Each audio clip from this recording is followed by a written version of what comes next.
Sorry, it's a bit difficult to remain composed.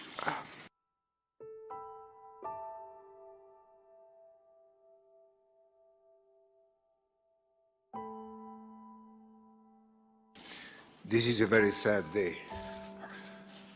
The IOC is in deep mourning. Here you have a young athlete who lost his life in pursuing his passion.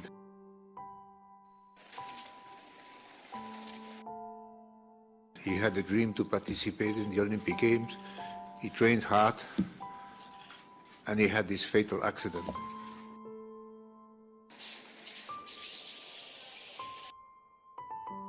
I have no words to say what we feel. He came to our lobby from Calgary with his children and his painting. I worked from about 8 in the morning till about 2, 3 at night for the last week, and then I just kept painting over till I got something I felt was moving.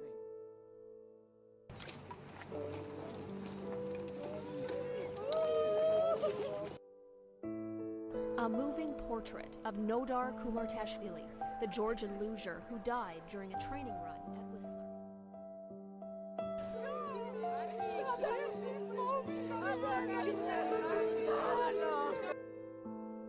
I didn't have a canvas at the time, and it was Friday night, and I was so touched by it, I just pulled one of my paintings off the wall and painted on it. I finished the painting on Thursday night, late Thursday night, so I just thought, I guess I'll just drive down to the Olympics and find the Georgian team or somebody. Bruce Brady found us and asked for help. I get it to you guys, and you guys get it to the Georgians, and the Georgians get it to the dad. He thinks this is how Nodar's father would want to remember him.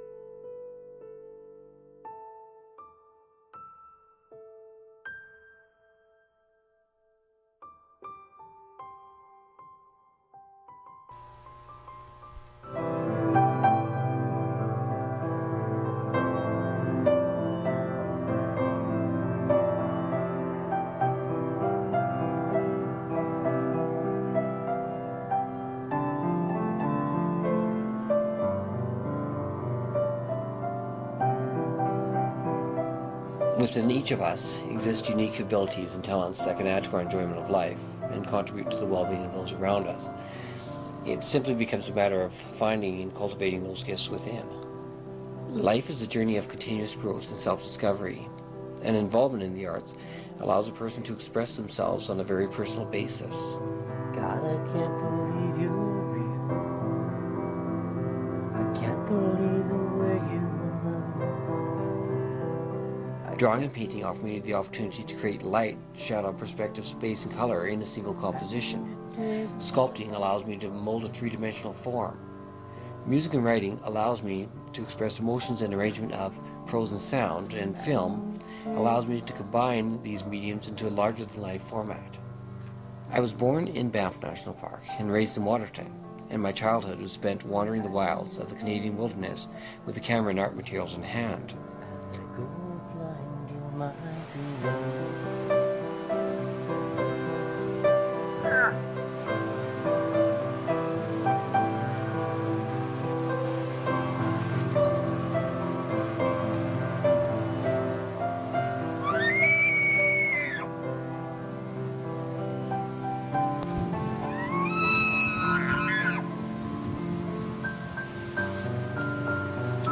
I believe it was a deep reverence for the natural world that produced in me such a passionate relationship with the arts as I painted and photographed the natural world around me.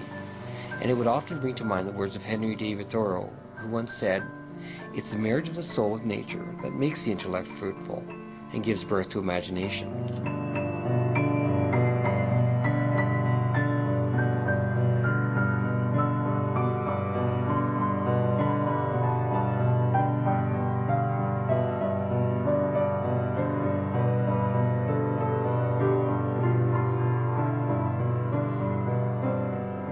Like most starving artists, I had supported myself in a variety of occupations while pursuing my art. And at that time, I couldn't help but be touched by the lives of those around me. And so what I decided to do was start an art exhibit entitled A Way of Life. Essentially, it would combine art, music, photography, and prose into one form, paying tribute to everyone from lighthouse keepers to loggers, railway workers to coal miners, the entire gamut of working society. You'd walk into the studio and you would see a painting or a sculpture of a coal miner or lighthouse keeper, and then you'd hear a folk song to go with it, to put you into that person's life. Well, as I began to study and train for this exhibit, I took up figure drawing and portrait drawing as a way to improve my artistic skills in drawing the human face and figure. And I found figure and portrait drawing to be one of the most gratifying and satisfying forms of artwork.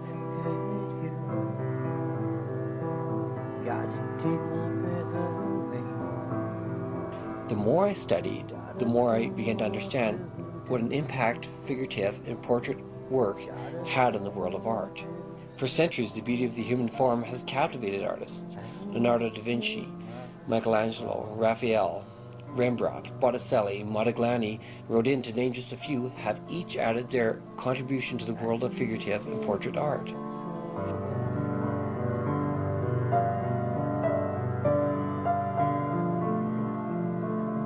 And you leave me trembling as I grow blind in my dreaming.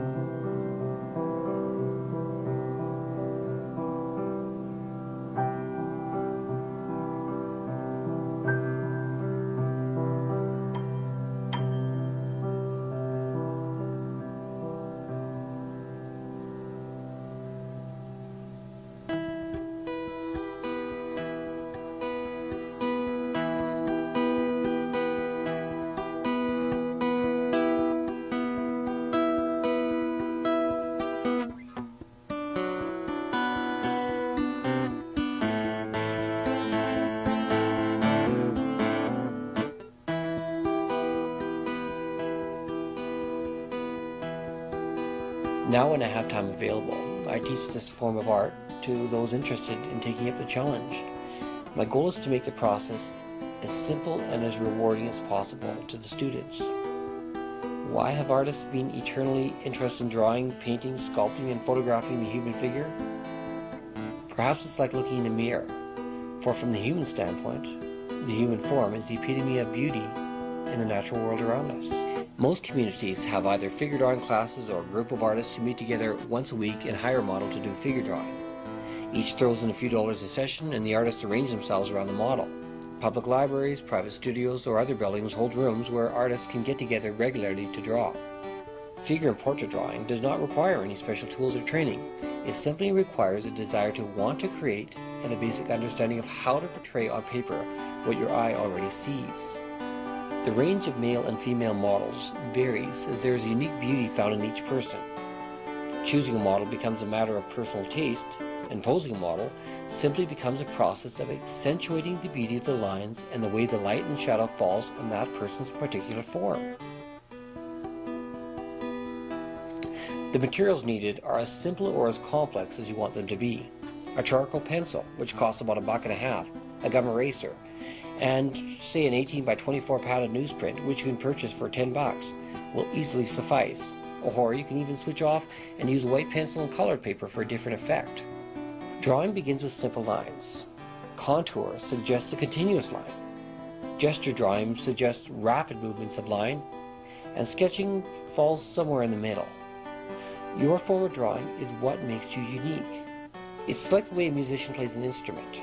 It might not be like everyone else does it, but in the end it becomes a matter of self-expression, as you can never compare the way you play something or the way you express yourself to that of another person. The lines of the human body have an incredible fluidity or rhythm, which is where the appeal of figure drawing comes in. For any artist, it becomes a matter of recognizing and transmitting those lines onto your canvas or paper.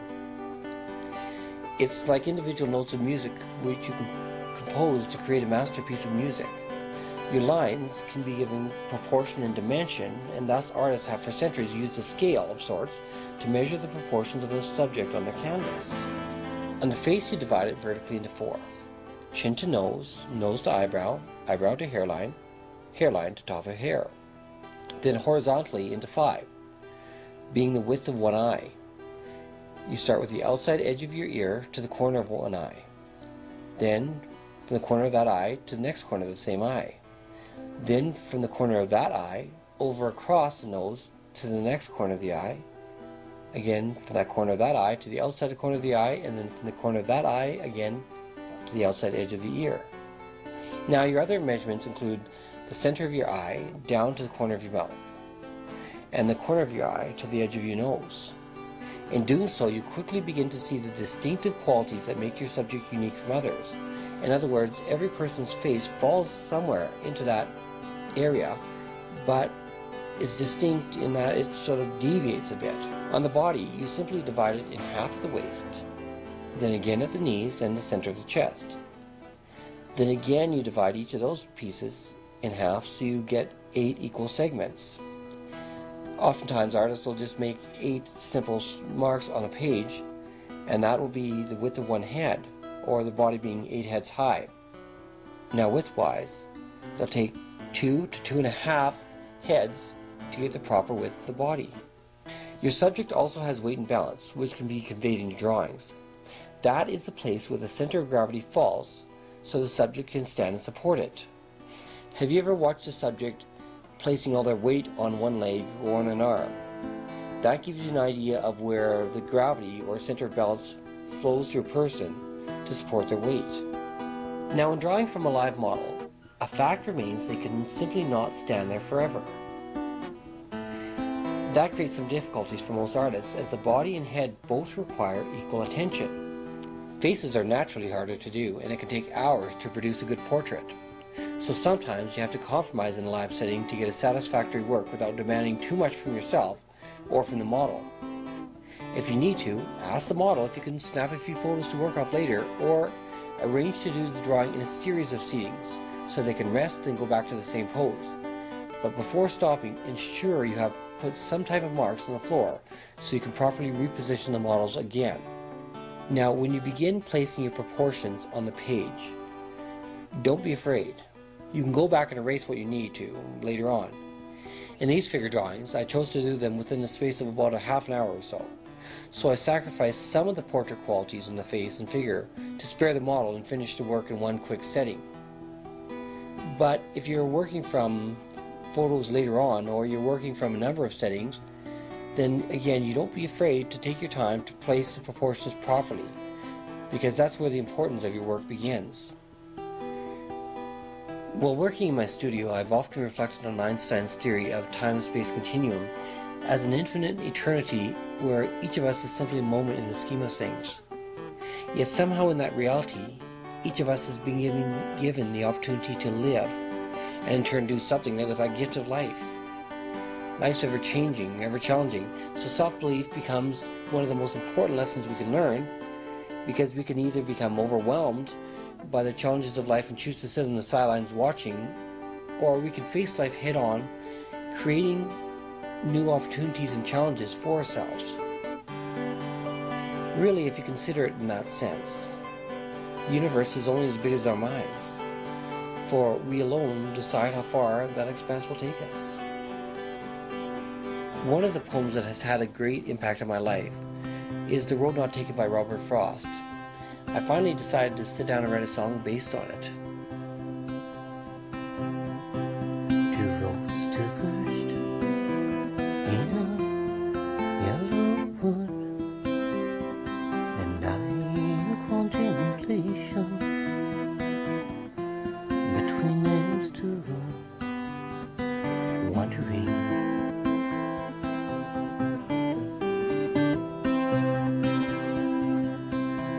should I take the path well traveled, or the one leading where? Should I walk or should I run? What will be waiting there for me?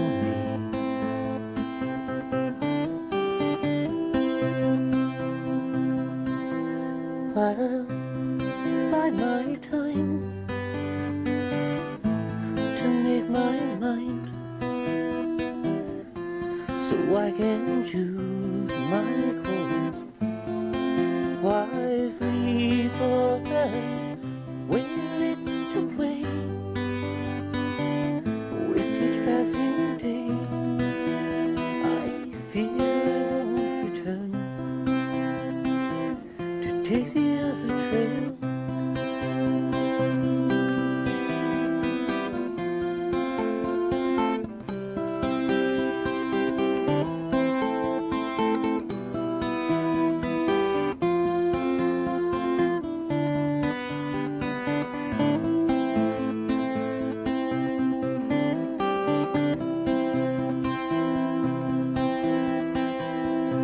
So be one traveler, where long I stood and peered beneath the undergrowth as far I could, wondering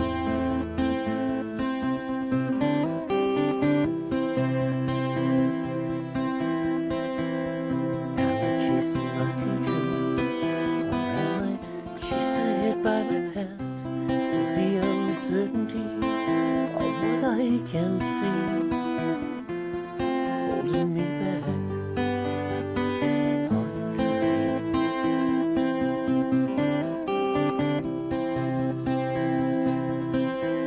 But I'll bide my time to make my mind, so I can choose my course wisely forever. Well, it's the way, with each passing day, I fear I won't return to take the other trail.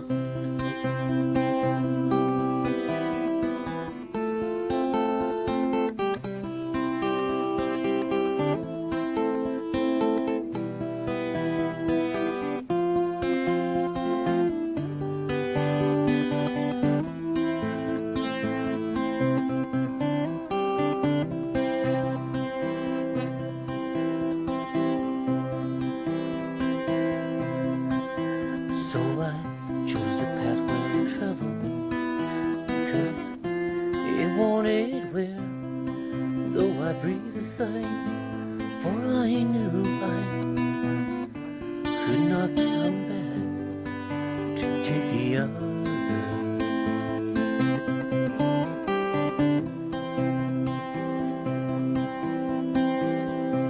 Two roads diverge in a yellow wood, and I took the one less traveled by, and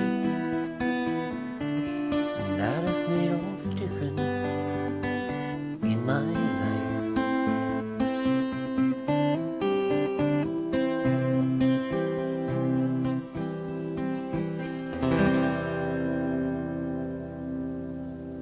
With the basic marks set for the proportions, it becomes a matter of roughing in the very basic sweeping lines of the model.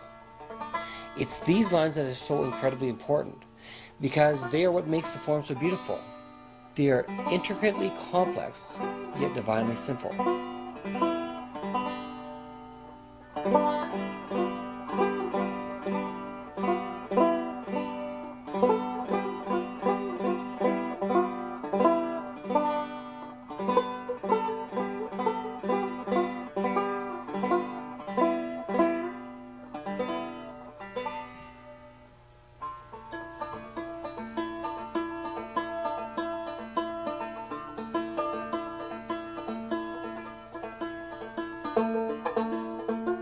One mistake many artists make is to rely too heavily upon projectors and photos instead of using the live model.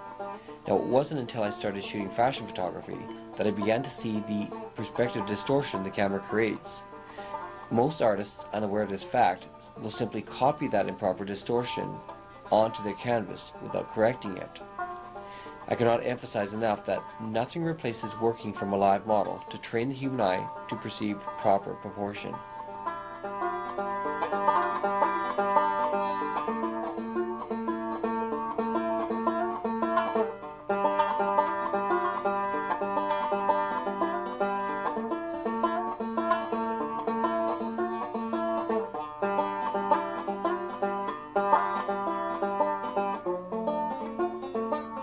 Before we move on, we must understand one of the most important concepts in art.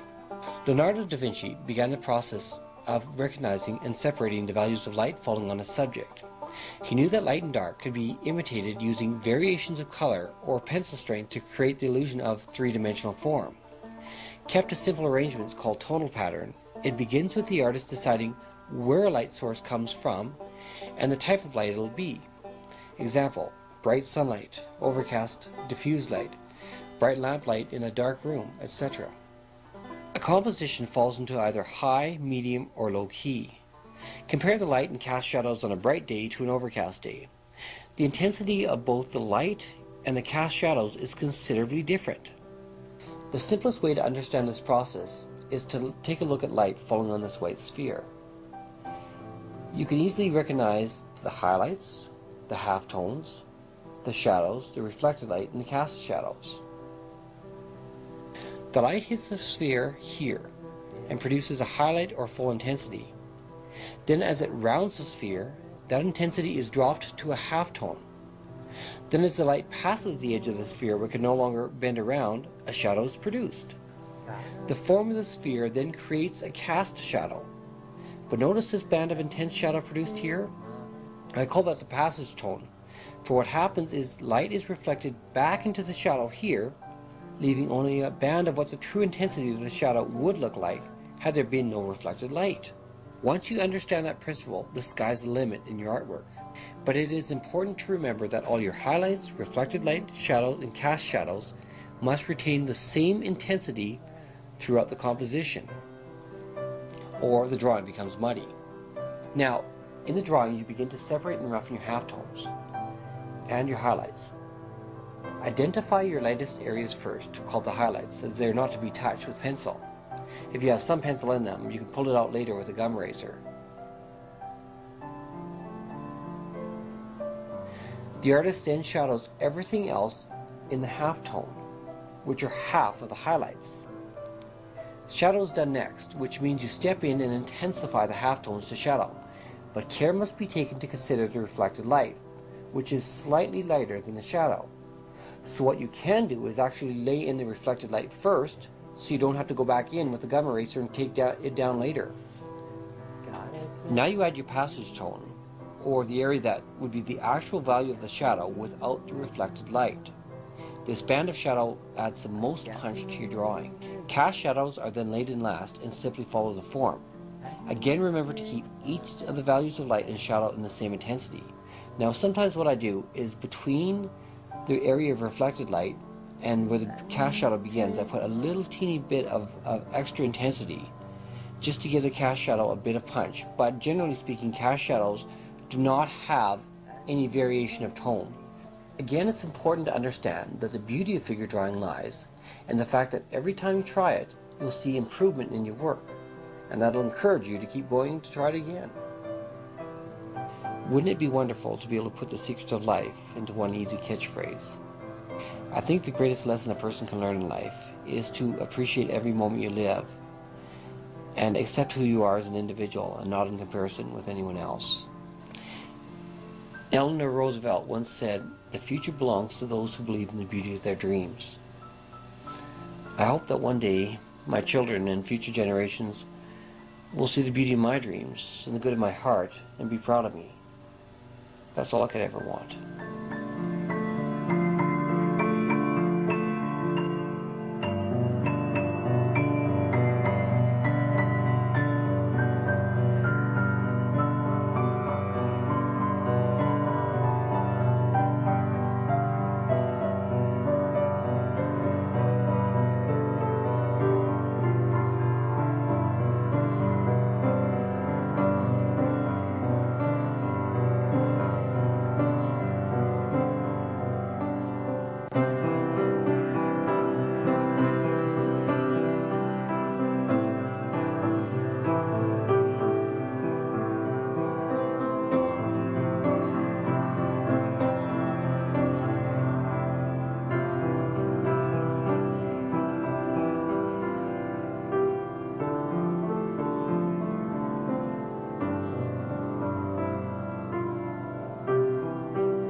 take my